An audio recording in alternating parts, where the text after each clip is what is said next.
ఈ సంవత్సరములోనికి మనం ప్రవేశించేటప్పుడు ప్రభు మనతో మాట్లాడిన మాట, నా సన్నిధి మీకు తోడుగా వచ్చును. చెప్పండి, ఏమన్నారు? నా సన్నిధి మీకు తోడుగా వచ్చును. ముందేమన్నారు ప్రభు? నేను మీతో కూడా రాను. మీరు మెడవంచని జనులు. అందుకు మోషే ప్రజల పక్షమున దేవుని ఎదుట మొర్రపెట్టి, అయ్యా మేము చేసిన తప్పిదములను మన్నించండి అని వేడుకుంటే ప్రభు అన్నారు, సరే నేను మీతో కూడా వద్దును, నా సన్నిధి మీతో కూడా వచ్చును. దేవుని స్తోత్రం కలుగును కాక. నా యేసయ్య కుటుంబమ్మ, ఈ మాట మర్చిపోవద్దు. ఇదేంటంటే, నాతో ఎల్లప్పుడూ నా దేవుని సన్నిధి ఉన్నదా లేదా అని మనం గ్రహించగలగాలి. నా మాట వినాలి. ఒక మనిషిని జీవితములో ఉన్న మహా గొప్ప సంపద ఏమైనా ఉన్నది అని అంటే అది దేవుడు నీతో కూడా ఉండడమేనన్నమాట. ఎస్, ప్రతిరోజు లేచిన వెంటనే నీ మొదటి మాట దేవునికి గుడ్ మార్నింగ్ చెప్పాక, లేకపోతే ప్రభువా నిన్ను ప్రేమిస్తున్నాను, ఐ లవ్ యూ, మీరు ఎలా ఉన్నారు అని నువ్వు అడిగిన తరువాత నీవు అనవలసిన మాట ఏంటంటే, ప్రభువా నీవు నీ సన్నిధి నాతో కూడా రావాలి, లేకపోతే అయ్యా మీతో మీ సన్నిధిలోనే ఈ దినమంతయు నేను నడవాలి. దేవుని స్తోత్రం చెప్తారా? మనము ఉద్యోగానికి వెళ్ళినా అక్కడ కూడా ప్రభు సన్నిధి ఉండాలి. మనం మన బంధుమిత్రాదుల ఇంటికి వెళ్ళినా అక్కడ కూడా ఆయన సన్నిధి ఉండేటట్లుగా మనం చూసుకోవాలి. నాన్న, ఊరికి ఆమెను చెప్పకండి, నా మాట ఆలోచించండి కాస్త. నీ ఫ్రెండ్స్ని కలవడానికి నువ్వు వెళ్ళావు, ఈవెన్ దేర్ ప్రభు నీతో ఉన్నారా లేరా అనే గ్రహింపు నీలో రావాలి. అవును, మనం ఎక్కడికి వెళ్ళొచ్చున్నా, నువ్వు స్కూల్కి వెళుతున్నావు లేక నీ ఎడ్యుకేషనల్ ఇన్స్టిట్యూషన్కి మీరు వెళ్తున్నారు, మీరు వెళ్ళేటప్పుడు ప్రభుని అడగాలి, అయ్యా నీతో పాటు నన్ను తీసుకుని వెళ్ళు, నాతో కూడా మీరును రండి, అయ్యా మీరు లేకపోతే నా జీవితం ఏమైపోతుందో. Always have a check. మన జీవితంలో మనం ధరించుచున్న, మనం కలిగి ఉన్న విలువైన ఆభరణముల కంటే, వస్తువుల కంటే ప్రభు సన్నిధి ఎంతో విలువైనది, మహోన్నతమైనది. వింటున్నారన్నమాట. మనుషుడా, ఈ లోకములో ఉన్న ఏదైనా మనం పోగొట్టుకున్న మరల దానిని మనం సంపాదించుకోవచ్చేమో, కానీ వింటున్నారా, దేవుని సన్నిధి మనకు దూరమైతే మన జీవితాలు అది రాను రాను అది దుఃఖకరంగా మారిపోతాయి. లేఖనం అంటుంది, ఆదాము హవ్వలు దేవునికి విరోధమైన పని చేశారు, ఆయన సన్నిధి వారి యొద్ద నుంచి వెళ్ళిపోయింది. దేవునికి విరోధమైన పనులు మన దగ్గర ఉంటే ఆయన సన్నిధి మనతో నిలబడి ఉండదు. నాన్న వినాలి మాట. దేవునికి విరోధమైన కార్యాలు మనలో గనక ఉంటే మనం దేవుని సన్నిధిని అనుభవించలేము. కారణం, దేవుడు బాధపడతారు, ఆయన నొచ్చుకుంటారు, గనుక ఆయన ప్రక్కకి వెళ్ళిపోతాడు. అందుచేత పరిశుద్ధాత్ముని మనం దుఃఖపరిచేవారుగా ఉండకూడదు. దేవుడు దుఃఖపడేటట్టుగా మనం ఎక్కడను మనం ఉండకూడదు. ఆయన నీతో ఉండాలి అని అంటే ఆయనకు మీరును నేనును లోబడుతున్న వారుగా, ఆయననే అమితంగా మనం ప్రేమించేవారుగా మనం ఉన్నప్పుడు ఆయన మనతోనే ఉంటారు. దేవుని స్తోత్రం చెప్పండి. ఈ మాట వినాలి. ఇప్పుడు సంసోను మీద ఎల్లప్పుడూ దేవుని సన్నిధి ఉండేది. సంసోనుతో ప్రభు చెప్పారు, శాంసన్ నువ్వు జాగ్రత్త, నీవు నాజీరు వ్రతమందు దేవునితో నిబంధన చేసుకుని వాడు. వినాలి, నాజీరు వ్రతమునందు నీవు దేవునితో నిబంధన. నాజీరు వ్రతం అంటే ఏంటి? అతని తల మీద క్షవరపు కత్తి అసలు పడకూడదు. అతడు వింటున్నారా, బలమైన డ్రింక్ తాగకూడదు, స్ట్రాంగ్ డ్రింక్. అతడు మద్యమును తాగకూడదు. అతడు చచ్చిన దానిని తాకకూడదు. ఇలాంటివి ప్రభు అతనితో చెప్పాడు. అతడు ఏ విధమైన లోకపరమైన సాంగత్యాలలో పడిపోయి ఉండిన వాడుగా ఉండకూడదు. అయితే లేఖనం అంటుంది, శాంసన్ దేవుని మాటకు లోబడకుండా తన జీవితంలో ఏవైతే రహస్యములైనవో, తన నాజీరు వృత్తమునకు ఏవైతే చాలా మర్మములుగా ఉంచవలసి ఉన్నదో వాటిని ఒక లోక ప్రేమ ఎదుట విప్పి చెప్పాడు. దాని ఫలితం ఏంటి? అతడు తన తల వెంట్రుకలు గొరిగింపబడ్డాడు. దెలీలా అంటుంది, శాంసన్, ఫిలిస్తీయులు నీ మీద పడుతున్నారు, లే. అతడు విరచిముక్కుని ఎప్పుడు వెళ్ళి లేచేదని అనుకున్నాడు. అతడు లేద్దామనుకుంటే ఇంతకు మునుపు లేచినట్లు లేవలేకపోయాడు. కారణం ఏంటి? దేవుని సన్నిధి అతన్ని ఎడబాసింది. నాన్న మాట మీరు వినాలి. ఎన్నడూను దేవుని సన్నిధి నిన్నైనను, నీ కుటుంబాన్నైనను, మన సహవాసాన్నైనను ఎడబాయకుండా పవిత్రత కలిగిన వారంగా మనం మారాలి. మంచిగా చెప్తారనుకుంటున్నా, మంచిగా చెప్పండి. హల్లెలూయా. దేవుని సన్నిధి నాలో ఉందా లేదా నేను రోజు చెక్ చేసుకోవాలని అయ్యగారు నాతో చెప్పారు. నేను ఉదయాన్నే లేచిన వెంటనే దేవునికి శుభములు చెప్పినాక, ఎలా ఉన్నారయ్యా అని పలకరించిన తర్వాత, వింటున్నారా, నిన్ను ప్రేమిస్తున్నానయ్యా అని ఒక మాట నువ్వు చెప్పినాక నీ నోట్లో నుంచి రావాల్సిన మాట ఏంటి చెప్పండి? అయ్యా నాతో రావాలయ్యా. దేవుని స్తోత్రం కలుగును. మంచి చెప్పండి. హల్లెలూయా. హుషారుగా చూద్దాం. హల్లెలూయా. ఒక భక్తుడు ఇలా అన్నాడు, గాఢాంధకార లోయలో నేను సంచరించిన, ఎందుకని? యెహోవా నీవు నాకు తోడై ఉన్నావు. ప్రభు మనకు తోడుగా ఉండాలి, కానీ ఎలాంటి గాఢాంధకార మరణ లోయలైనను అందులో నుండి మన ప్రభు మనం తప్పించగలిగిన వాడై ఉన్నాడు. ఆమేన్. జలములలో బడి మనం వెళ్ళిన, అగ్నిలో గుండా మనం వెళ్ళిన, ఎవరు మనకు తోడుగా ఉండాలి? ప్రభు మనకు తోడుగా ఉండాలి. That's the secret. జలములో గుండా వెళితే మనం మునిగిపోతామా? ఎస్, మనం మునిగిపోతాం. అగ్నిలో వెళితే మనం కాలిపోతామా? ఎస్, మనం కాలిపోతాం. అయితే ప్రభు ఉండాలే కానీ జలములలో నీకు మార్గము తెరవబడుతుంది.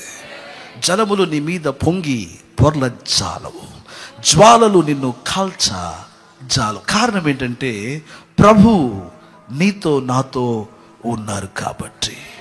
యేసుకి స్తోత్రం చెప్పగలరు అనుకుంటున్నా. సో ప్రభు మనతో ఉండడం అనున్నది ప్రాముఖ్యమైన విషయం. ఎంతమంది ప్రతిరోజు ప్రభుని ఇలా అడుగుతారు, అయ్యా నీవు నాతో కూడా రావాలయ్యా. ఆమేన్.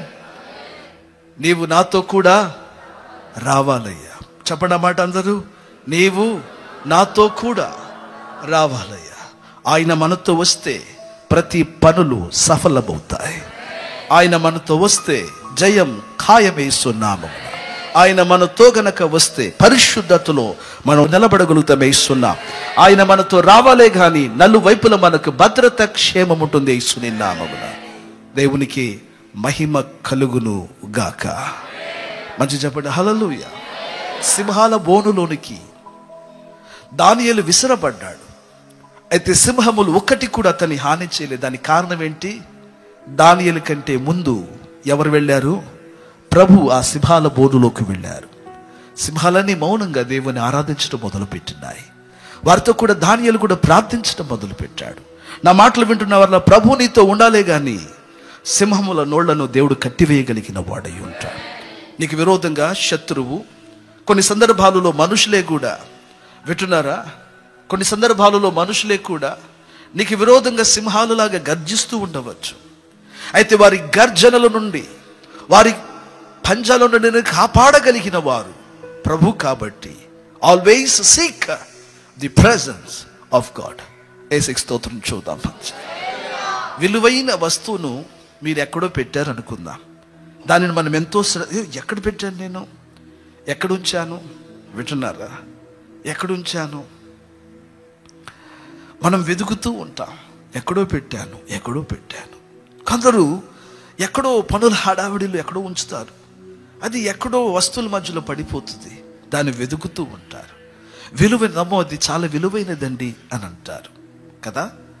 మరి దానిని నువ్వు శ్రద్ధగా జ్ఞాపకం తెచ్చుకుని వెతికినట్లు నీ ఇంట్లో నీకు ఉండవలసిన గ్రహం, అమ్మో ప్రభు నా ఇంట్లో ఉన్నారా లేరా, ఆయన కనుక లేకపోతే ఏమి అపవిత్రత ఉన్నదో దానిని దూరం చేసుకుని నిజమైన పశ్చాత్తాపడితే ఆయన నీ యొద్దకు పరుగులు తీసుకుంటూ వచ్చేస్తాడు. కారణం, నా యేసయ్య నిన్నెంతో ప్రేమించుచున్నవాడై ఉన్నాడు. నమ్మిన వారు యేసయ్యకి స్తోత్రం చెప్తారా? మంచి దేవుని స్తోత్రం. హల్లెలూయా, ఆమేన్. రెండవ మాట, ఈ మాటలు ఎప్పుడు మర్చిపోద్దు, నేను అప్పుడప్పుడు గుర్తు చేస్తాను. అయితే మీరు కూడా మరవవద్దు. అయ్యగారి ద్వారా దేవుడు అయ్యగారిలో నుండి మనతో మాట్లాడారు. యేసయ్య సన్నిధి ఉన్నదా లేదా? am I sensing his presence or not?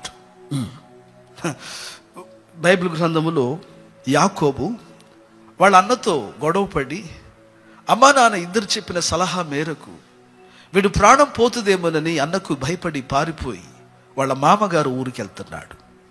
వెళ్ళేటప్పుడు మార్గం అంతట్లో గుండెలో ఒకే దుఃఖం, ఒకే వేదన. ఎప్పుడు విడివని అమ్మను నాన్నని విడిచి నేను వెళ్తున్నానే, మా అన్నయ్యని విడిచి వెళ్తున్నానే, ఈ ఒంటరి యాత్రలో నాకెవరున్నారు, నా జీవితం ఎలా ఉంటుంది, నేను మరలా వెనకకు తిరిగి రాలేనని బాధపడుతూ ఎడుచూ ఉన్నప్పుడు ప్రొద్దుకింకిన కారణం చేత అతను అక్కడే అరణ్యంలో పడుకోవడానికి ఒక రాత్రిని తలగడగా చేసుకుని పడుకున్నాడు. ఏం దర్శనం కలిగింది చెప్పండి? అదిగో ఆకాశము నుండి ఒక నుచ్చెన వేయబడింది. అంతేనా? అది భూమి మీద నుండి ఆకాశ కొన వరకు ఉంది.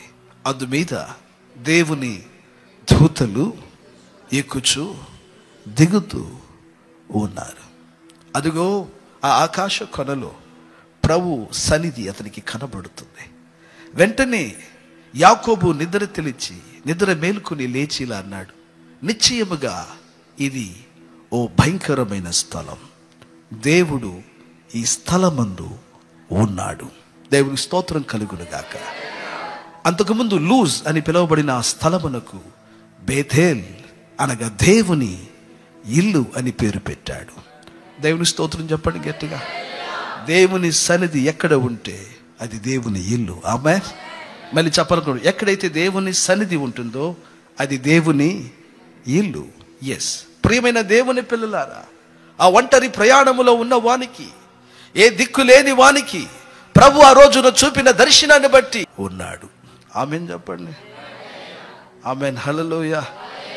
అది ఒక పాట ఏదో ఉంది, నీవు నా తోడు ఉన్నావయ్యా.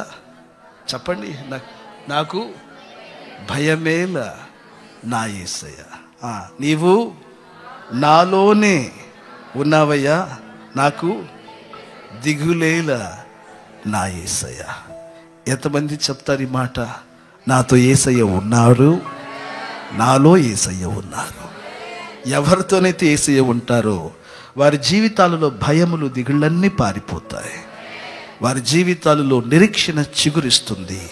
వారి భవిష్యత్తు ప్రకాశంగా వారికి కనపడుతుంది. నేను చెప్పే మాట వాస్తవం నాన్న.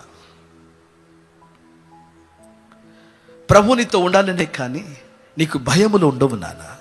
ప్రభు నీతో ఉండాలే కానీ భవిష్యత్తును గురించిన దిగుడు నీకు. ఎందుకనంటే ప్రభు ఉన్నవారు సింహం వలె ధైర్యముగా ఉంటారు.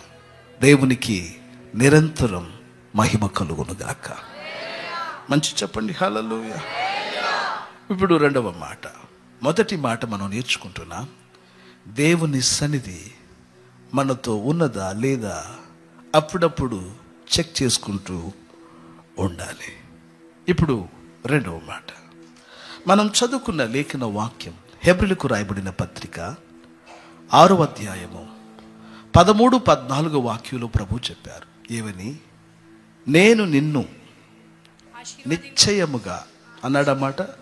నిశ్చయముగా నేను నిన్ను ఆశీర్వదించెదను, నిశ్చయముగా నిన్ను విస్తరింపచేసేదను. దేవునికి స్తోత్రం చెప్పండి. మనుషుని మాటలలోనైనా అబద్ధములు ఉంటవి, కానీ దేవుని వాక్కులలో ఒక్క మాట అయినను అబద్ధం ఉండదు. ఎంతమంది నమ్ముతున్నారు ఈ సత్యాన్ని? ఈ వాక్యం మనం చదువుతున్నప్పుడు ఈ మాట నాదే అని నువ్వు నమ్మగలగాలి. నాదేనని చెప్పి నువ్వు నమ్మి నువ్వు దేవునికి స్తోత్రం చెప్పగలగాలి. లేఖనం అంటుంది, ప్రభు ఈ సంవత్సరంలో మనకు చేసిన వాగ్దానం ఏంటి? ప్రభు నాతో 2-3 పర్యాయాలు తన ప్రత్యక్షతనిచ్చి మాట్లాడిన మాట ఏంటంటే, నా కుమారుడా, నిశ్చయముగా నేను నిన్ను ఆశీర్వదింతును. ఎక్కడో బైబిల్లో ఒక తర్జుమలో అన్నాడు, నిశ్చయముగా నేను నిన్ను గొప్పగా ఆశీర్వదిస్తాను, నిశ్చయముగా నేను నిన్ను విస్తరింపచేస్తాను. దేవునికి మహిమను చెప్పండి, చూద్దాం. హుషారుగా చెప్తారా? హల్లెలూయా. ప్రభు వాక్యాన్ని వింటున్న ప్రియమైన దైవ ప్రజలారా, మన దేవుడు మనలను విస్తరింపచేయాలని ఈ సంవత్సరంలో ఆశపడుతున్నారు. ఈ సంవత్సరం ఒక విస్తరింపజేసే సంవత్సరం అయ్యింది. This year is called the year of increase. నా దేవుడు నిన్ను బహుగా అన్ని కోణములలో నిన్ను విస్తరింపజేసే, నిన్ను వ్యాపింపచేసే, లేకపోతే నిన్ను బహుగా దీవించే సంవత్సరమే ఈ 2025వ సంవత్సరము.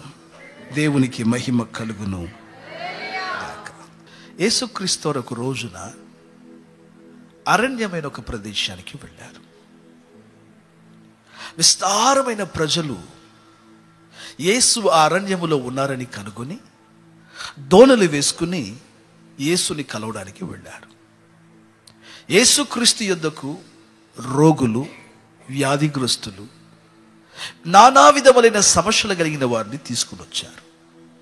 యేసుక్రీస్తు వారు ఉదయము నుండి సాయంకాలం వరకు వారితోనే ఉంటూ నానా విధములైన వ్యాధులు కలిగిన వారిని, సమస్యలలో ఉన్న వారిని, వారి కొరకు ఆయన స్వస్థత కార్యాలు చేస్తూ, విడుదల కార్యక్రమాలు జరిగిస్తూ, దేవుని యొక్క సంగతులను వారితో మాట్లాడుతూ వచ్చారు. బైబిల్ అంటుంది, బ్రతుకుకి సాయంకాలం అవుతున్నప్పుడు యేసు వారి మీద కనికరపడ్డాడు. చెప్పండి, యేసు వారి మీద, చెప్పండి అందరూ మాట, యేసు నా మీద కనికరపడుతున్నాడు. అందరూ మాట చెప్పాలి, యేసు నా మీద కనికరపడ్డాడు. అది సాయంకాల వేళ. వినాలి నా మాట. ఆ సాయంకాల వేళలో యేసు వారి మీద ఏం చేశారంట? ఎందుకు కనికరపడ్డాడు? వారు వెళ్ళినప్పుడు మార్గములో సొమ్మసిల్లిపోవుదురేమోనని తలచి, ఆ ప్రజలు చాలా సమయమై కూడా ఏమీ తినలేదని తలచి వారి మీద ఏం చేశాడంట? ఆయన కనికరపడ్డాడు. అక్కడ ఉన్న ఎవరైనా యేసయ్య మాకు ఆకలిస్తుందని అన్నారా? చెప్పండి. ఎవరైనా మాకు భోజనం పెట్టమని అడిగారా? ఎవరునూ అడగలేదు. ఎవరునూ ఆయనను వింటున్నారా? కోరలేదు. అయినప్పటికీ యేసు వారి మీద ఏం చేశారంట? చెప్పండి, కనికరపడ్డాడు. దేవునికి స్తోత్రం కలుగును. ప్రభు వారిని కూర్చోబెట్టి ప్రభు అంటున్నారు, వారికి భుజించుటకు ఏమైనా పెట్టండి. యేసుక్రీస్తుతో ఉన్న శిష్యులు అన్నారు, అయ్యా వారిని పంపివేయండి. నా మాటను గమనించాలి, నా మాటను గమనించాలి.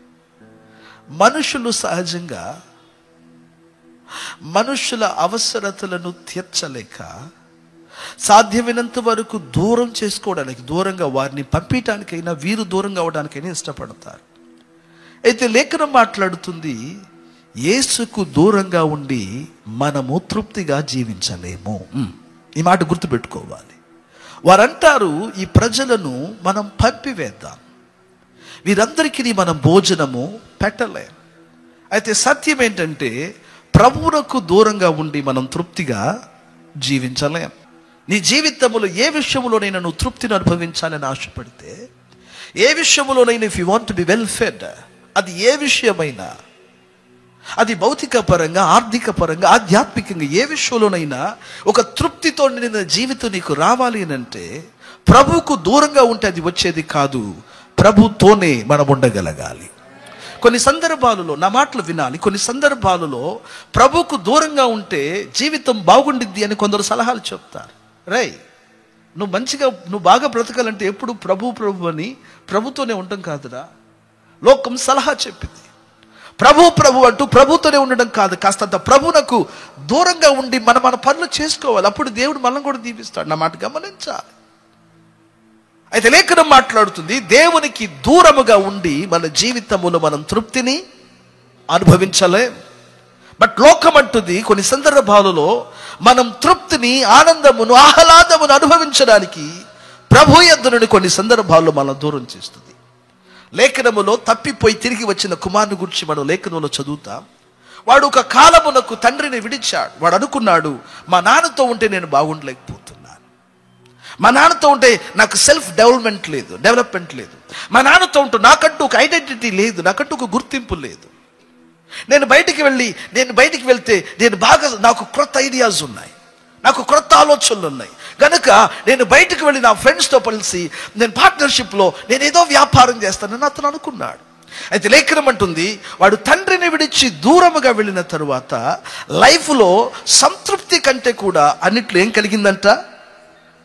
కొదువ కలిగింది. చెప్పండి, అన్నిట్లో ఏం కలిగింది? కొదువ కలిగింది. దేవునికి దూరముగా ఉంటే మన జీవితాలలో సంతోషానికి కొదువ, సమాధానం కొదువవుతుంది. దేవునికి దూరంగా ఉంటే ఆరోగ్యం కొదువవుతుంది. దేవునికి దూరంగా ఉంటే ఇంటిలో నవ్వు కొదువవుతుంది. దేవునికి దూరంగా ఉంటే కృపయు అభిషేకం మనలో కొదువవుతుంది. దేవునికి దూరంగా ఉంటే ఆశీర్వాదకరమైన ద్వారాలు మనకు కొదువవుతాయి. దేవునికి దూరంగా ఉంటే ఆశీర్వాదములు ఎన్నో మన జీవితములో కొదువవుతాయి. ప్రియులారా, నీ జీవితములో, నా జీవితములో మనుషులు చెప్పే సలహాలను విని నువ్వు ఎక్కడైనా దేవునికి దూరంగా వెళ్ళి నేను బాగా బ్రతుకుతాను అనుకుంటావేమో. మనుషుల సలహాలు నువ్వు వినొద్దని సేవకునిగా నీకు చెప్తున్నాను.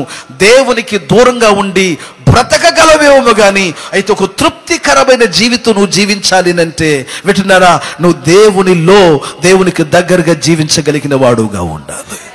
యేసు ప్రభు ఇలా అన్నారు, నాకు వేరుగా ఉండి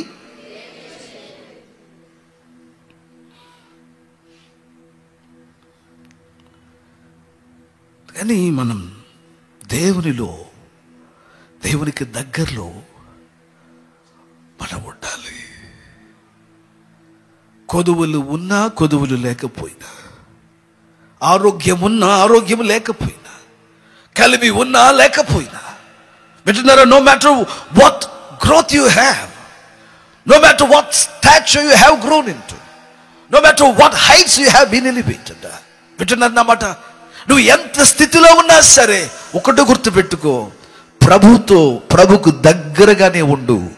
నా ప్రభువు నిన్ను నిశ్చయముగా తృప్తిపరచువాడై ఉంటాడు. మంచి చెప్పండి హల్లెలూయ. మంచి చెప్పాలి హల్లెలూయ. ఇది మన వాగ్దానం. తృప్తిగా జీవించేది అనేది మన వాగ్దానం. ఆకాశ పక్షులను చూడండి, చెప్పండి, అవి విత్తవు, కోయవు, కొట్లలో కూర్చుకోరు. అడవిలో ఉన్న పుష్పమును చూడుడి. సొలొమోను తన వైభవం అంతటిలో ఆ అడవి పువ్వు ధరింపబడినట్లుగా ఒక్కదాని వలనైనను అతడు ధరింపబడి ఉండలేదు. వాటికంటేను ఏమన్నాడు? ఉదయమున మొలిచి సాయంకాలమున, చెప్పండి, అగ్నిలో పొయ్యిలో కాల్చబడు ఆ పువ్వునకు నా దేవుడు అంతగా ధరింపచేసినది నిజమైతే వాటికంటే మీరు శ్రేష్ఠులు కారా. నా నీతిని, నా రాజ్యమును, సంగమా నీ పనదే, నా నీతిని, నా రాజ్యమును వెతుకు, అప్పుడు ఇవన్నీ నీకు అనుగ్రహింపబడును. నేను స్తోత్రం చెబుతానా గట్టిగా? మంచి చెప్పండి హల్లెలూయ. God give you food, God will give you fashion, God will give you finances. నీ జీవితంలో వింటున్నారు, గాడ్ నీకు ఏమి కావాలన్నా దేవుడు నీకు సమృద్ధిగా దయచేయగలిగిన వాడై ఉన్నాడు. ఎస్, ప్రభు మాటలు వింటున్న వారులారా, వారు అంటున్నారు, ప్రజలను పంపివై దేవునికి దూరంగా వెళ్ళడములో సొమసిలిన బ్రతుకులలో ఒక నిభ్రత రాదు.